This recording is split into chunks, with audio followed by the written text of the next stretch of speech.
Good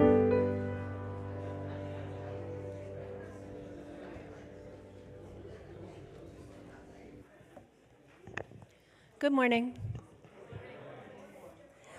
My name is Rebecca Haggerty, and I am your worship associate today. This morning, we're marking Imbolc, a festival with roots in pre-Christian Ireland that celebrates the approach of spring as the days get longer and the first signs of the new season start to appear. It takes place about halfway between the winter solstice and the spring equinox, and it's also known as Candlemas and Brigid's Day.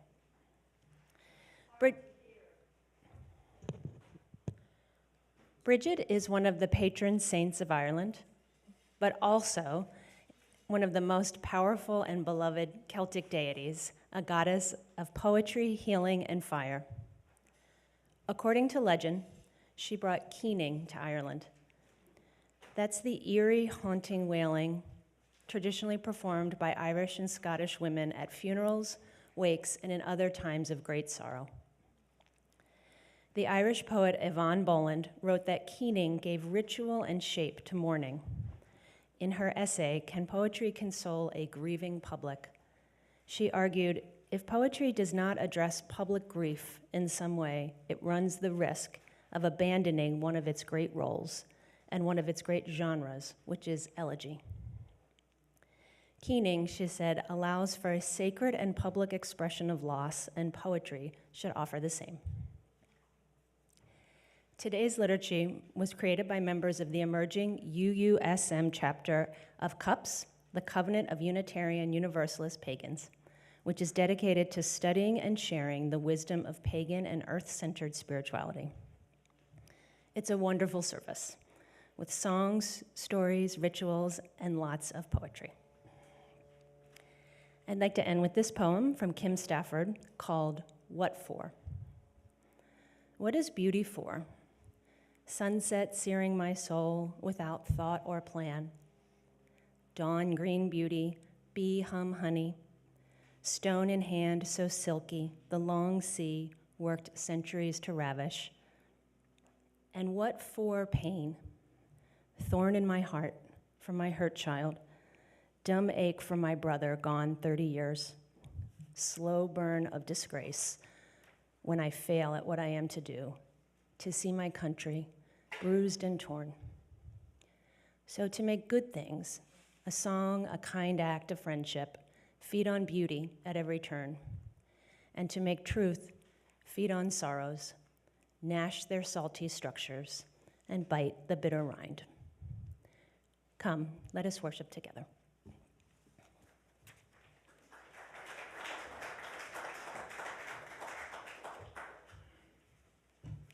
Good morning. We thought we'd do something a little bit different for our chalice lighting today, because we got to get all witchy with it. So rather than a simple reading, we're going to do a simple chant. And so I'm going to teach it with you, and we're all going to sing it together as Rebecca lights the chalice. So first, I'm going to tell you how it goes. It goes just like this. I open, gently open, to the divine inside me. Sing that back to me. I open, gently open, to the divine inside me. And then the next part goes like this. I open, gently open, to the sacred light. I open, gently open, to the sacred light. Wonderful. Now, with all of our true good intentions for the world, all of our deepest prayers for the things that this season brings us, new life, new beginnings, even in the midst of some windy weather and turbulent times. Let's all sing that 3 times together while we light the chalice. Ready? I open, gently open, to the divine inside me. I open, gently open, to the sacred light. I open, gently open to the divine inside me. I open, gently open to the sacred light. I open, gently open to the divine inside me. I open, gently open to the sacred light. Amen and blessed be.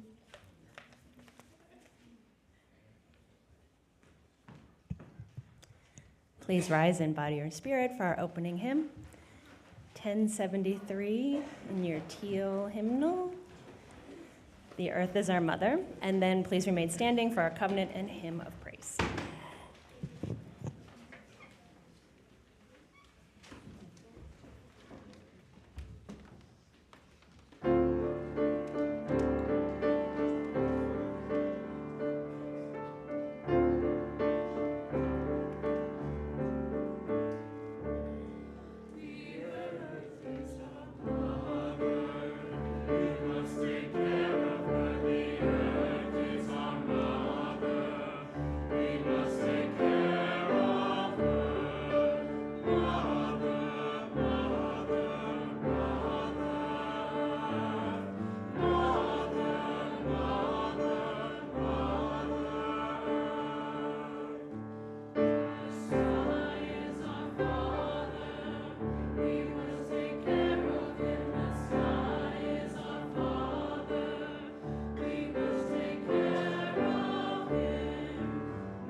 Love is the doctrine of this church, the quest for truth is its sacrament, and service is its prayer. To dwell together in peace, to seek knowledge and freedom, to serve humankind in fellowship, thus do we covenant with each other. El amor es la enseñanza de esta iglesia. Buscar la verdad es su sacramento, y el servicio es la oración. Vivir juntos en paz, buscar el conocimiento en la libertad, servir a la humanidad en comunión, es como unos a otros.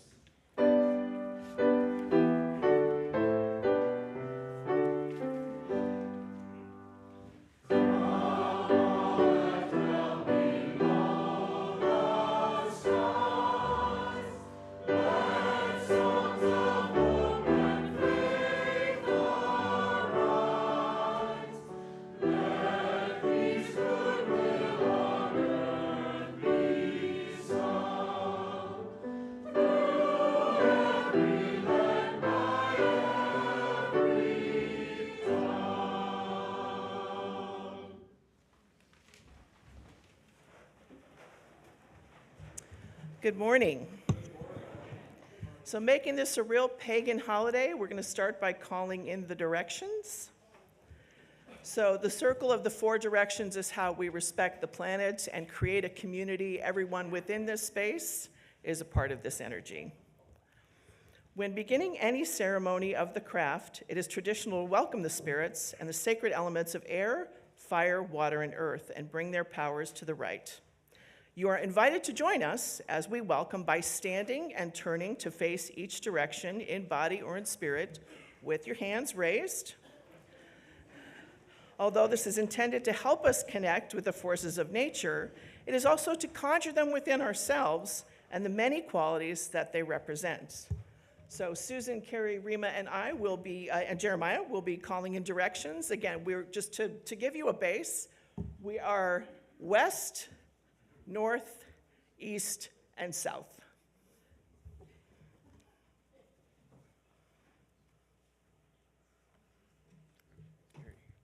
Yeah, thank you.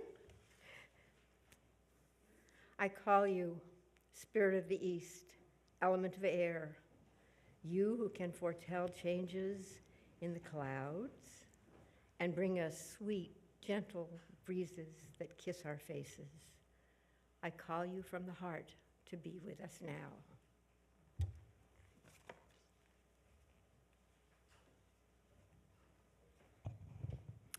We now turn to the south.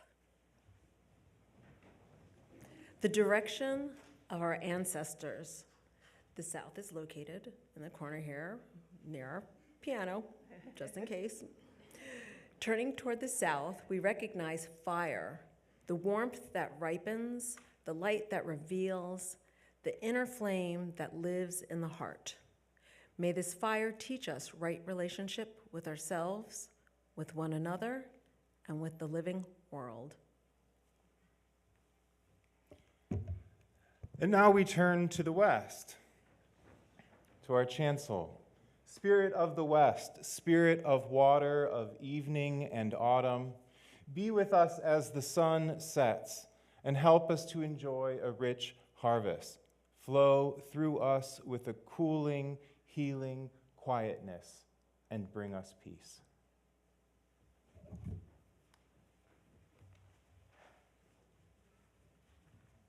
Now we turn to the north, the direction of wisdom. The north is located by the anteroom where the pictures of our ministers hang on the wall. That way. More that way, actually, but we're good, yeah. Towards the north. Spirit of the north, spirit of earth, of nighttime and winter, be with us in the darkness, in this time of gestation. Ground us in the wisdom of the changing seasons as we celebrate the unfolding journey of our lives. Welcome. And now we're going to turn it over to Jess for our donations to the West Side Food Bank and time for all ages.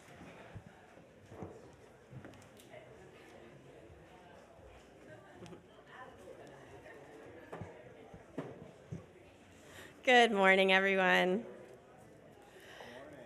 So we are having some of our children and youth come out to help collect donations for the West Side Food Bank. So if you have a donation, please raise your hand, and they will help bring it to you. We've got some bags over here, guys. Lots of hands out there. That's what we love to see. So getting all kinds of good shelf-stable donations for folks at the West Side Food Bank. They do so much to help people who are facing hunger in our community, and that is a great need right now. It's Brigid's day for sure because my seasonal allergies are certainly responding to everything that's blooming in the air out there. We're going to continue our celebration of Imbolc and Brigid's Day in RE. We love getting to sort of carry over the themes that we're exploring in the main sanctuary here in the cottage where the kids are learning during the same time. And so as we bring in those donations, we'll also come up here to get ready on the steps.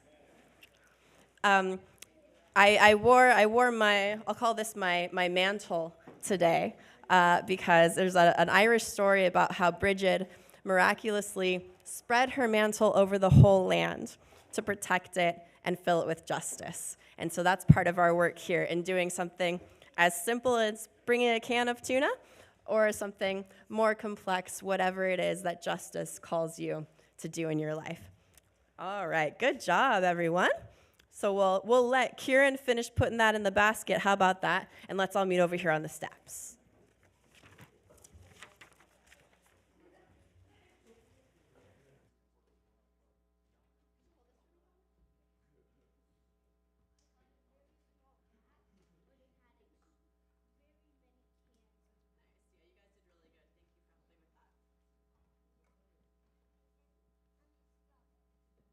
Yeah, let's share names. Who do we have up here today? So I'm Jessica. Who are you? Nathan. And we have Calvin Claudemboy. full name. Sorry. Yep. Wonderful. And what's your name, sir? Jackson. Jackson may be feeling a little less awake than the other boys, but that's okay. We're all arriving at in different places today. So I wanted to tell you guys some more about the goddess Brigid. All different pronunciations. Sometimes Bridget, sometimes Brigid. I'll say Brigid because that's just what I know. And Brigid was honored for centuries in Ireland, and people guarded sacred flames. We can think about our chalice as being one version of a sacred flame. They had those for Brigid. They also had special wells of water that were dedicated to Brigid. But a big change came to Ireland around the 5th century. Who can guess what that might be? St. Patrick made his way around, meaning that Christianity arrived for the first time on the island of Ireland. And now many Christians were very kind and loving, just like Jesus taught people to be. And many people in Ireland converted to Christianity by choice. But there were also some people who wanted to get rid of all the old religions, like the faith around the goddess Brigid.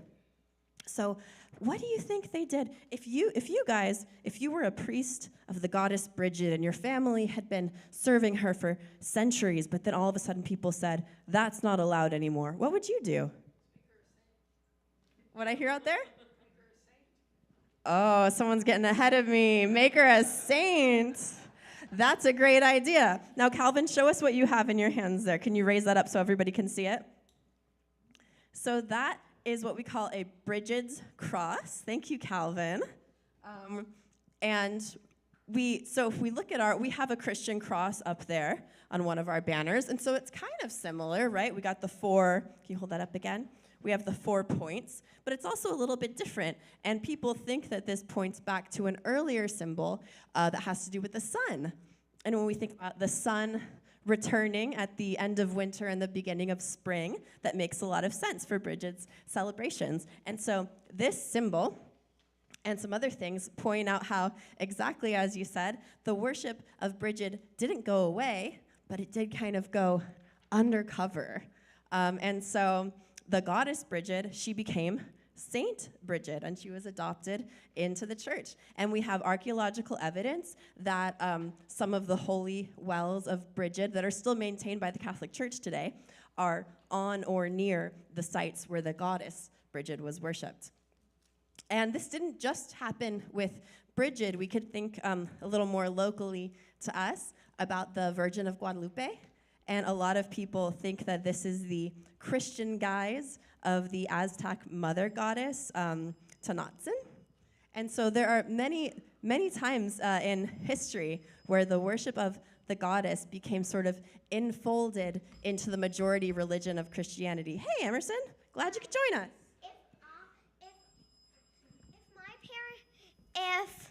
If that happened to me, I would start a march. That's a great idea too, Emerson. He said if people wouldn't let him follow his religion, he would start a march. Thank you. And as I was saying before, Brigid is also associated with justice, and so that's very good. Did you have a thought, Calvin? What is that noise? It keeps beeping on a phone. I know. I think someone just forgot to turn their phone off, but it's okay. we have forgiveness for everyone. But okay, let's see. Where was I? Let me see if I can wrap up here. So, all that to say, I love this celebration of Brigid because my own personal spiritual practice draws both from paganism and witchcraft and also from Christian spirituality. I've been learning a lot about the Shakers lately, so you guys better prepare yourselves for what I might be doing more of that soon. But the point is, the saints, the gods and goddesses, the people, right, the many human beings that we learn from, we can learn from all of these figures, and we can all live in harmony side by side. And so we're going to learn more about Brigid. We're going to make our own Brigid's cross in RE, and so we'll be in there, and we'll see you guys later.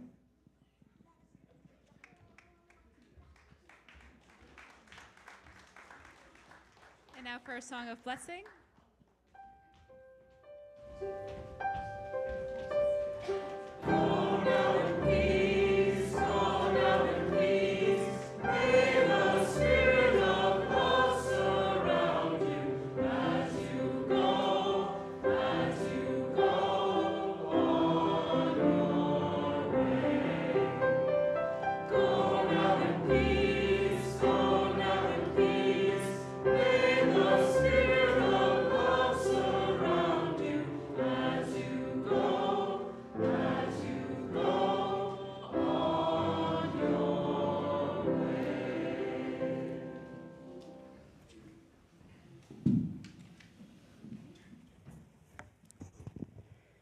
So I think Calvin already made our first announcement, which is silence your cell phones, please. Our next announcement is dining for dollars. And I don't know if... Go ahead, Carl. Yep, Carl's going to talk about it. I mean, who else would it be, right? Morning, everybody.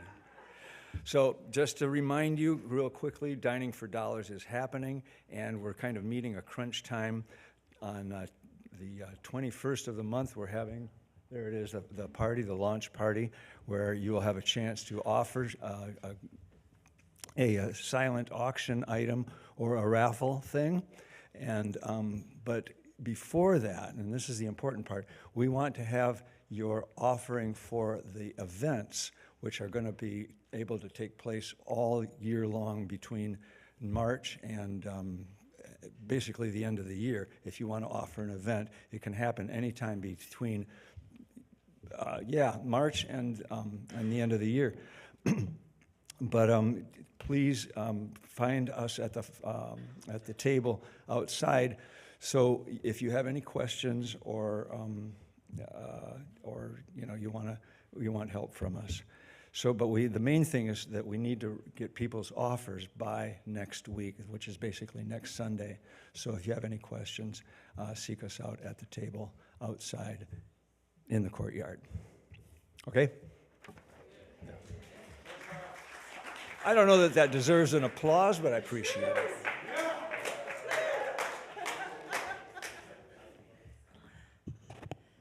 Okay. This Tuesday is game night. It's a multi-generational event starting at 5:30, so bring a game, a snack, and a friend. There are also many things happening today after the service. There's a reception for the art show. So the art show with the professional photographers of Los Angeles County is continuing through the month of February. So please take some time to check it out, and also feel free to stay for the reception. Everything is for sale. And there is a town hall meeting today as well after the service. That will be with the Ministerial Search Committee, and there will be sharing and discussing the results from the survey and the conversations with members about this important issue. That'll happen here in the sanctuary. There'll also be a Zoom town hall this coming Wednesday, February 4th at 7 p.m. to cover the same information. And there's a lot happening, so please check the order of service and sign up for weekly emails to make sure you are keeping up with all of our announcements. It's almost time to greet your neighbor.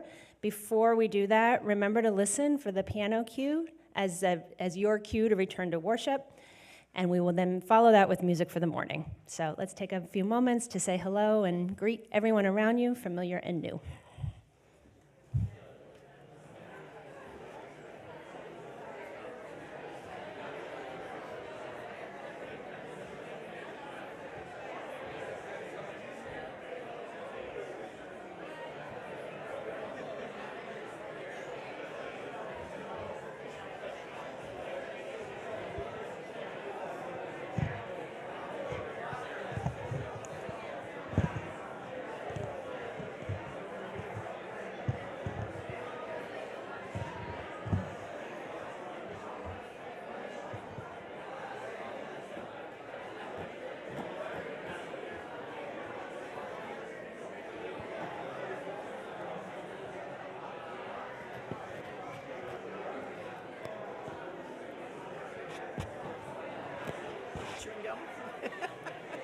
Yeah, I keep hearing someone keeps hitting it, so I'm making sure that there's like nothing on there for you guys. We've just moved it a lot this morning so far. Yeah. So, I think someone keeps doing this.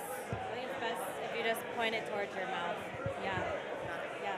But it's not you. Oh, it's okay. No, I'll be here to help. Yeah.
Okay, we're coming back.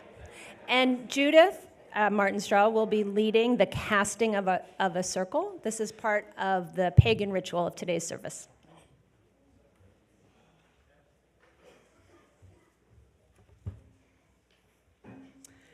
In the tradition of the wise ones, the space is purified, the directions and the elements are summoned, and a circle is cast. The circle is a sacred and liminal space for devotion, ritual, and magic. It is protective and considered a container for intentions, energy, and prayers that will infuse the space and then be released at the end of the rite. As we often do in pagan spaces, we are casting out to the edge of the property, so we are encircling the whole campus. If you need to step out for some reason, you're still in the circle. You are here with us. In some situations, we will cut you a door, but in this place, we are just casting out to the edge. So, our circle casting today is adapted from the reclaiming tradition of Starhawk, who, if you're not familiar with her work as a political activist, she's top-notch, and she's also one of the most well-known witches working on the West Coast. She's been part of this since the early 70s, so she has some great words of wisdom to offer. So take a calm, grounded breath. Everybody inhale. Everybody exhale. Feet are flat on the ground. Settle into your body. You're invited to join me in casting the circle by imagining a sphere of light being drawn around our campus. Beyond day and night, hidden from sight, I conjure a circle of mystic light. Bells are fine. A lot of traditions use bells. We're in with that. You always got to move with the energy that's present. By the earth that is her body, by the air that is her breath, by the fire of her bright spirit, by the waters of her womb. The circle is cast. We are between the worlds, beyond the bounds of time where night and day, birth and death, joy and sorrow meet as one. What happens between the worlds can change the world. So mote it be, and blessed be.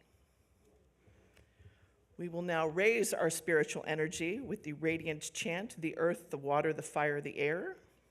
It's number 387. We have it, and we have it up, so. The earth, the water, the fire, the air, return, return, return, return. The earth, the water, the fire, the air, return, return, return, return. The earth, the water, the fire, the air, return, return, return, return. The earth, the water, the fire, the air, return, return, return, return. The earth, the water, the fire, the air, return, return. The earth, the water, the fire, the air, return, return.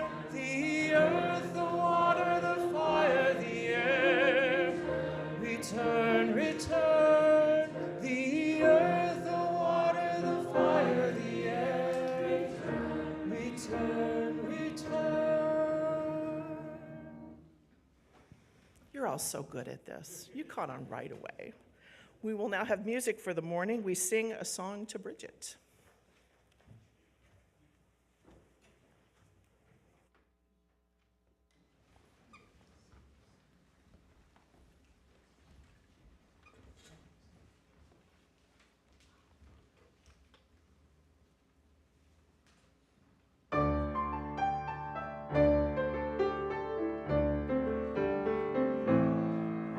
We sing a song to Brigid. Brigid brings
Let us enter into our time for spiritual deepening and centering.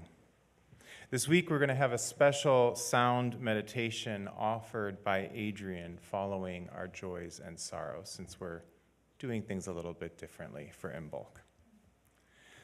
Let us become aware of our breathing as it connects us to nature's cycles of birth, life, death, and rebirth. Each breath is drawn from the great well of air around us, and it infuses us with spirit and with magic. Each breath released from within us back to that great well infuses this space with more spirit, with more magic. Imagine within your bodies, perhaps in your solar plexus or your heart, a cauldron that is filling with these life-giving powers. Each exhalation may be a release of heat and steam as the cauldron of your inner being brews something unknown and wonderful within it. Breathing in, feel the radiant fire of life coursing through all of your being. And breathing out, release whatever you need to release. Breathing in, feel transformation being born within. Breathing out, feel this magic also changing the world around you. May it be so.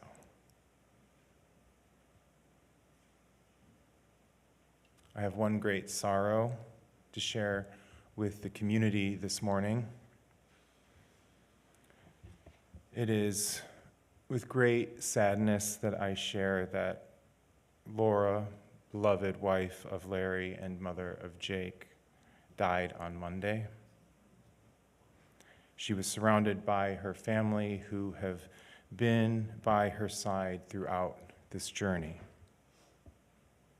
Let us hold Laura and Larry and Jake and all those who know and love them in the light of our beloved community this morning and in the days that are before us.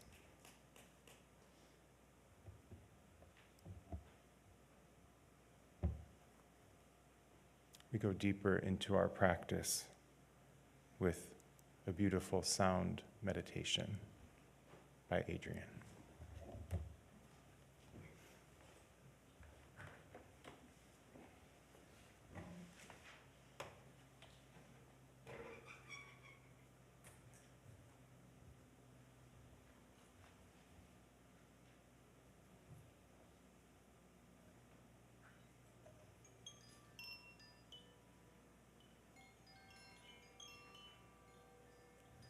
So I'm going to spend a few minutes. First, I'm going to turn on the microphone. I'm going to spend a few minutes playing my fire chime in honor of Brigid's sacred flame. And as I play and as I sing, this is an opportunity to continue to connect with your breath, to notice your inhales, to notice your exhales, to notice what arises as you contemplate Imbolc, this turning towards spring, towards fire and warmth, and poetry and creativity. Notice what arises, notice what you notice, and feel what you feel.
So mote it be, and blessed be.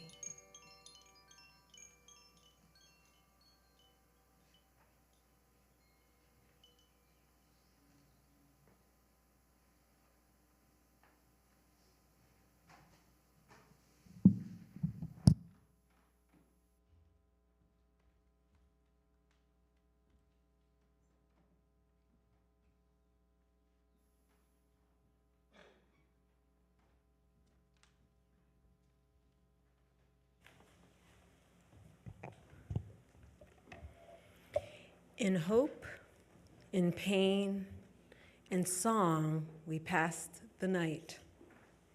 We have kept watch, kept faith, each in our own way. Our long, dark vigil ends in spring's mild light.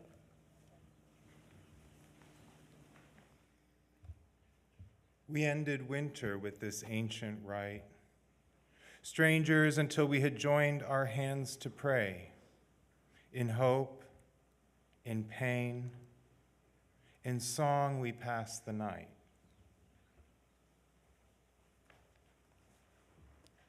Beside the guttering candles, a single white snowdrop nods to greet St. Brigid's Day. A long, dark vigil ends in spring's mild light.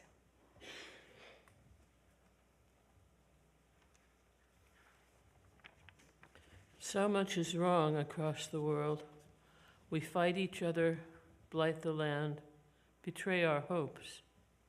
In plaintive song we pass the night.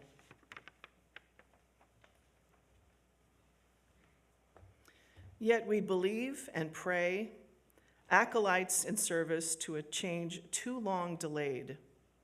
Our long, dark vigil ends in spring's mild light.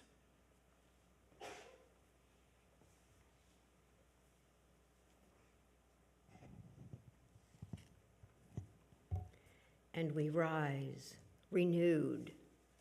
Such ritual ignites the fire in our souls. It's a new day.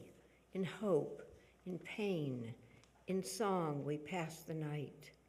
The long, dark vigil ends in spring's mild light.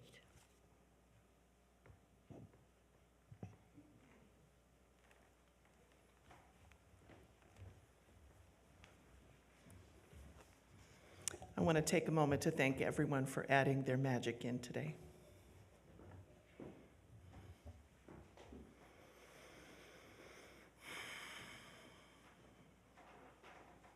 They say she was born on the threshold. When Brigid's mother, a milkmaid, was coming back from taking care of the cows, she was just about to enter the house when the baby came. Not outside the house, not inside the house, just at the threshold. Legend has it that a pillar of flame rose up from the top of the house, casting off winter for a magical moment when she was born. So beginning with this moment, you are on a threshold. You are entering into a new place. Today is the pagan feast of Imbolc, a Gaelic word that means in the belly and heralds the beginning of spring and the lambing season. This is when animals begin lactating, a critical moment for people getting to the end of a cold, hungry winter. Where there's milk, there's butter. It is the midpoint between the winter solstice and the spring equinox, and is also celebrated as the first day of spring. Since 2023, it is a national holiday in Ireland after a successful campaign by a group called Herstory. Melanie Lynch, one of the group's founders, said, "The empty church pews left by the abuses of the church have led to a painful loss of spirituality in Ireland. The void is palpable. I believe that Brigid offers us the chance to heal this wound that cuts to the heart of our society." Lynch notes that Brigid's Day is an invitation to stop the old war of Christianity versus paganism, to see beyond the duality, to the wisdom and the beauty in both lineages. It's not a question of choosing one or the other. A visionary future dances with harmonizing, nature-centered Celtic spirituality and the compassionate kindness and non-judgment of true Christianity. Melanie sounds a little Unitarian, don't you think? The goddess Brigid is one of the oldest consistent figures in European history. There are many wells in Ireland called Brigid's Wells. They're known as places of healing. And the one in County Clare is now the site of a tourist campaign for people to come and visit. It's becoming a very well-traveled route of pilgrimage. Saint Brigid was said to be one of the co-founders of a monastery in Kilkenny where men and women lived side by side, a rare situation in the early church, but one that succeeded for centuries. There are a number of goddesses connected with this holiday, but we'll start with Brigid, goddess of fire, of poetry, of healing, and of the forge. Think of healing words, and you have her poetry.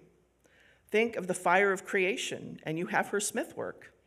She has an anvil, and she knows how to use it. Calling in the directions, as we just did, casting a circle, is an ancient way to start a ritual. It brings in the idea that language creates the world. In English, when we give someone directions, we say, go half a mile, turn left, and then another mile and turn right. In other languages, we would say, go half a mile and then turn west, go another mile and go north. You might know the quotation from the Polish philosopher Korzybski, the map is not the territory.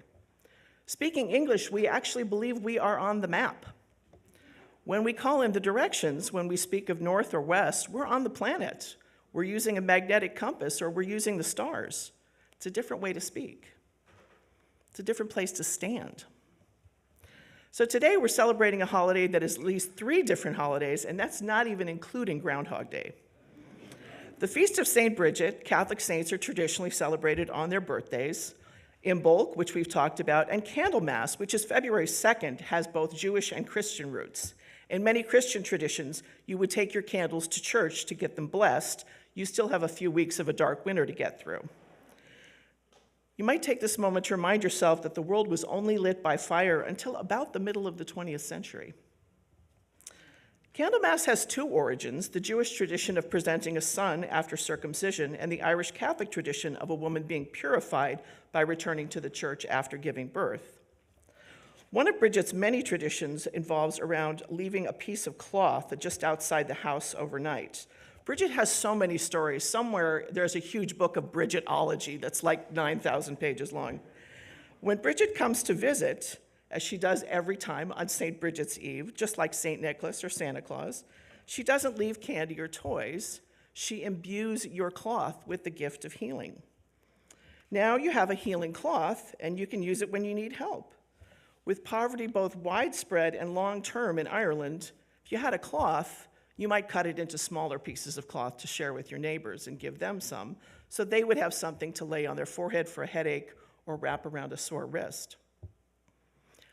You're all familiar with the concept of the placebo. If you believe a medicine will work, it's likely that it will. So if you scoff at folk medicine, consider that that was all the medicine they had. And if you knew for certain that Brigid's cloth would end your pain, well, your pain was over. Language is powerful medicine.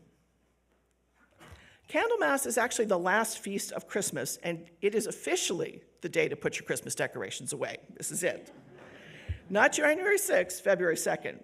So while we're looking back at winter holidays, it's part of the folklore that Brigid was the midwife who delivered the baby Jesus. You might notice in a lot of these tales, linear time is actually not a part of the story. That's an important subtext. Are you standing on a map? Are you standing on the planet? Many tales about Brigid center on the fact that Brigid and Mary were very good friends. There are very few religious traditions that celebrate female friendship, and perhaps that's one of the reasons that the Irish were not willing to let Brigid go. Tales are told about Brigid helping Mary in a nurturing, big sisterly kind of way. I mean, Brigid had already been a goddess for a couple thousand years, and Mary was just stepping into the job. So you might be wondering, how could an Irish goddess be present in Bethlehem? Blending the stories of the Bible with the pagan traditions, the island is the world, and everything that happens, happens there. Certainly all the main characters know each other and interact frequently. The 19th century sociologist Max Weber felt that the modern world had been disenchanted. The industrial age had taken the magic out of everyday life. Practicing paganism allows you to choose to re-enchant yourself and your own sensibilities. Some of the best stories are not linear narratives. Gabriel Garcia Marquez said, "Fiction is a way of telling more truth than you can by simply sticking to the facts." So, a tale for the day. The Irish tradition held that a woman had to be churched, that was reintroduced to the church community, after having a baby. The correct amount of time had passed. It had been about 40 days. And Mary knew she had to go to church, and she really did not want to go. She was tired. She was worn out with all this fuss. And she just wanted to stay home and rest and enjoy her baby. So she confided in her friend Brigid how much she did not want to go to church. And Brigid said, "We'll make it work." So they went to church, but before Brigid went in, she got a harrow, which is a farming tool, something like a rake. And she took the teeth out of it, and she decorated it with candles. So if you know the Scandinavian folklore of Santa Lucia, think of a Santa Lucia crown, but kind of like MacGyvered out of a rake. When Brigid entered the church, she came in loud and all lit up and laughed and made sure everybody could see the thing on her head. Everybody stared and gossiped and laughed and wondered what was going on here. And Mary was able to slip quietly into a back pew, say her prayer, duck out and get home and get back into her nice warm bed. Brigid, of course, stayed for the whole service and took a good long time greeting her neighbors afterward. And they asked, "What about Mary?" She said, "Oh, she was just here. Didn't you see her? I'll tell her you asked." So Mary was so grateful to Brigid. She said, "I want to give you a gift. Your day will always be celebrated before mine." So the Feast of Brigid is February 1st, and Candlemas is February 2nd. If the left side of your brain is wondering, if Mary just had a baby, how are in church celebrating Mass? These folktales ask you to listen with the right side of your brain. More than reading a story, what we're doing is looking at a palimpsest. When writing was rare, so was the material to write on. So many documents are written on top of older documents. And with the previous text scraped away or blotted over, the message can be an even deeper story. It isn't just one tale, it's many tales woven together. There's a traditional blessing the Irish use for protection in asking for Mary at the top of the house and Brigid in the center. In Irish culture, the saints are not distant figures. They're close friends. They're members of your family. They're right there in the house with you. My grandmother, who was at least one generation removed from Ireland and maybe two, would start the day with an offering to Mary. A candle, a prayer. It was a very brief ritual.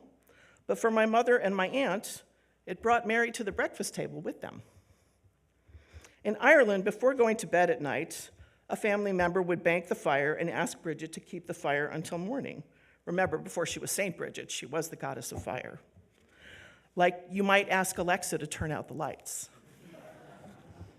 But there, right there, that's disenchanting. Alexa is a software program, not a deity.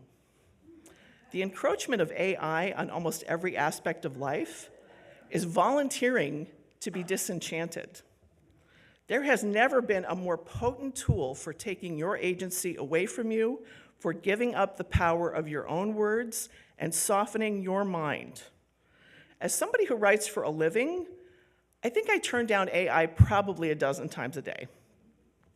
No, I don't want help writing an email. No, I don't want you to compress my conversation for notes. No, I don't need you to turn this 4-sentence note into a 3-sentence summary.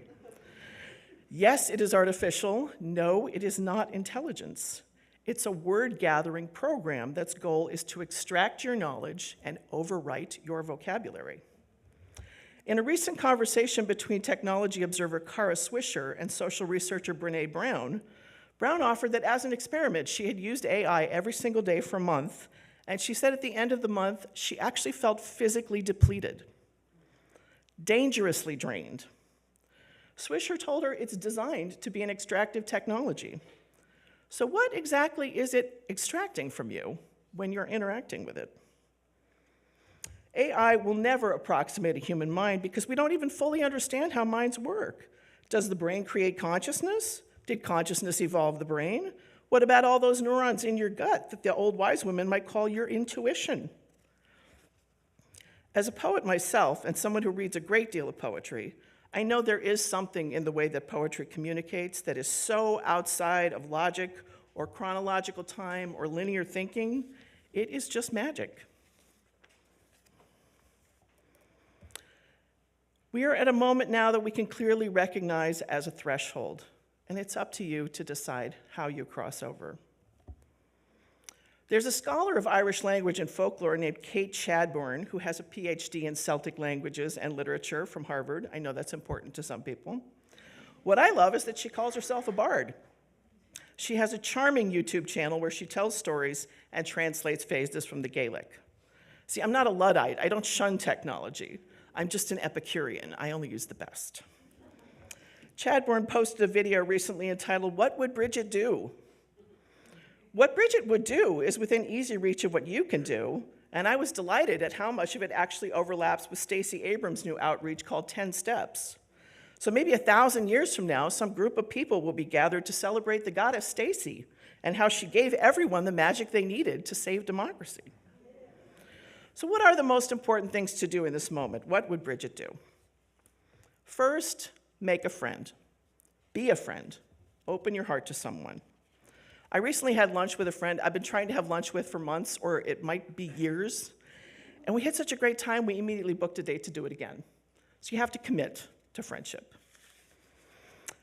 Taking care of people. If you remember Jesus' miracle of the loaves and fishes, the Irish will tell you he learned all that from his Auntie Brigid, his mother's very best friend. She was great at creating food out of nothing. Spend some time with animals. Brigid was a great lover of dogs and cats, as well as sheep and cows. She offered that they were as important as the children of the house and should be just as deeply cared for. Lastly, Brigid would find a way. As we quoted Dr. Martin Luther King recently in his phrase, "making a way out of no way," this was one of Brigid's attributes. She was a diplomat who brokered peace. She resolved disputes. She was a problem solver. Find a way. As the Irish people celebrate the first day of spring, Brigid has the power to change the seasons. But another character was present, was the Cailleach, who was the wicked witch who could allow winter to last a little longer. See the groundhog in the background coming up?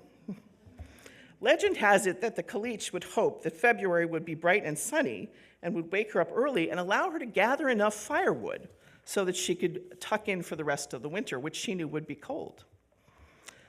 To see a hedgehog on St. Brigid's Day was a good weather omen because the hedgehog left its den it had been sleeping in. It knew that winter was over and spring was coming. So traditions change. The hedgehog became a badger and then became a groundhog, and such is the tradition that we observe today. Brigid is one of the few figures in history who we think began as a human being and then became a goddess and then became a saint. And it allows us to look more deeply into the meaning of folklore, to remember that stories change over generations. The religious and political life of any people changes like stones sculpted by water. While many of us feel that we are, in this moment, in a place where we have never been before, we have the grace to make it good. You can be born on a threshold. Amen, and blessed be.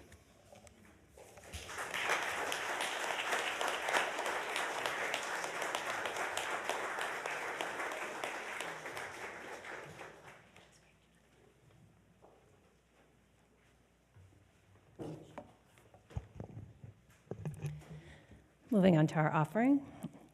Your offering today goes to support the work of multiple groups in the church, including Green Living, the Women Plus community, Lunches for Bunches, Youth RE, CUUPS, and many others.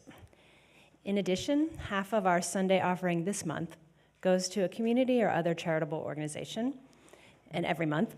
This month, it goes to the Equal Justice Initiative, which works to end mass incarceration and excessive punishment in the United States, challenge racial and economic injustice, and protect basic human rights for the most vulnerable people in American society. We invite you to contribute in whatever way feels right to you.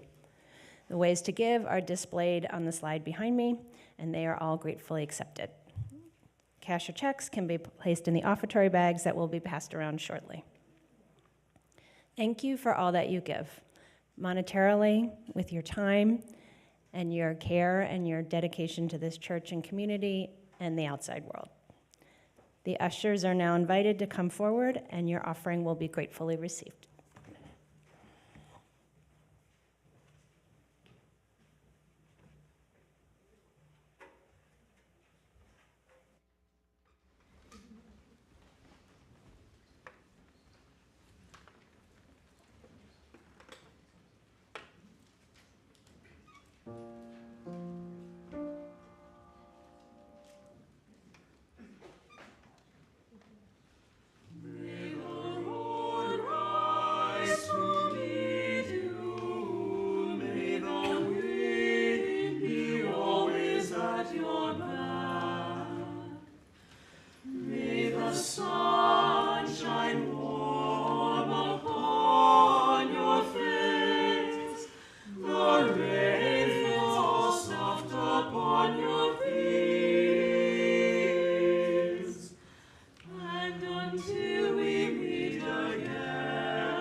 until we meet again.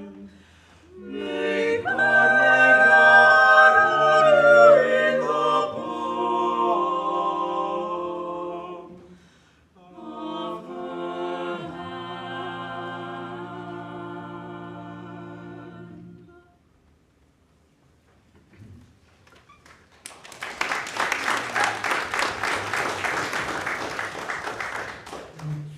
Please rise in body or in spirit and join us in our closing hymn.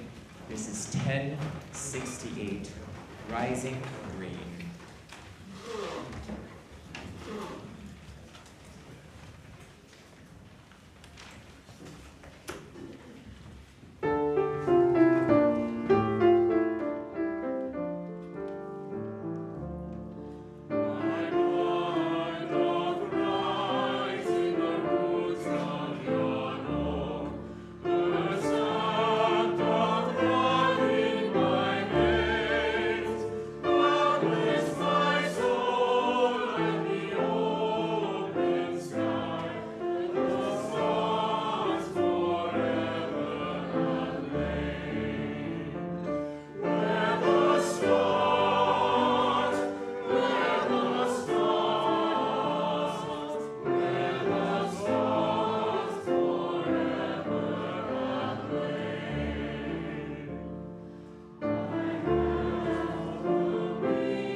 We end this morning's service by releasing the spirits of the four directions and opening our circle. We invite you to join in this ritual by standing and turning to face each direction with your hands raised before you.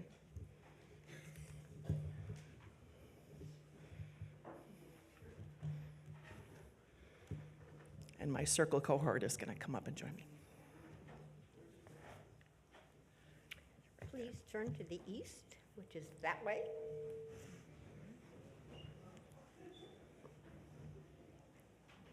Spirit of the east, element of air, thank you for blessing our right. We bless you as you have blessed us. Hail and farewell. Turning to the spirit of the south, which is this way. Spirit of the south, element of fire, thank you for your warmth and your clarity. Returning to the great flow as you came. With gratitude, we let you be. Hail and farewell. We turn to the chancel. Spirit of the West, element of water. Gratitude for your cleansing and refreshing presence. May it continue to renew our spirits in the days ahead. Hail and farewell.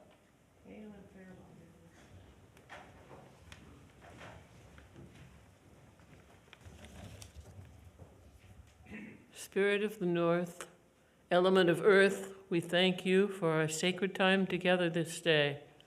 Watch over us as we turn toward the promise of spring. Hail and farewell.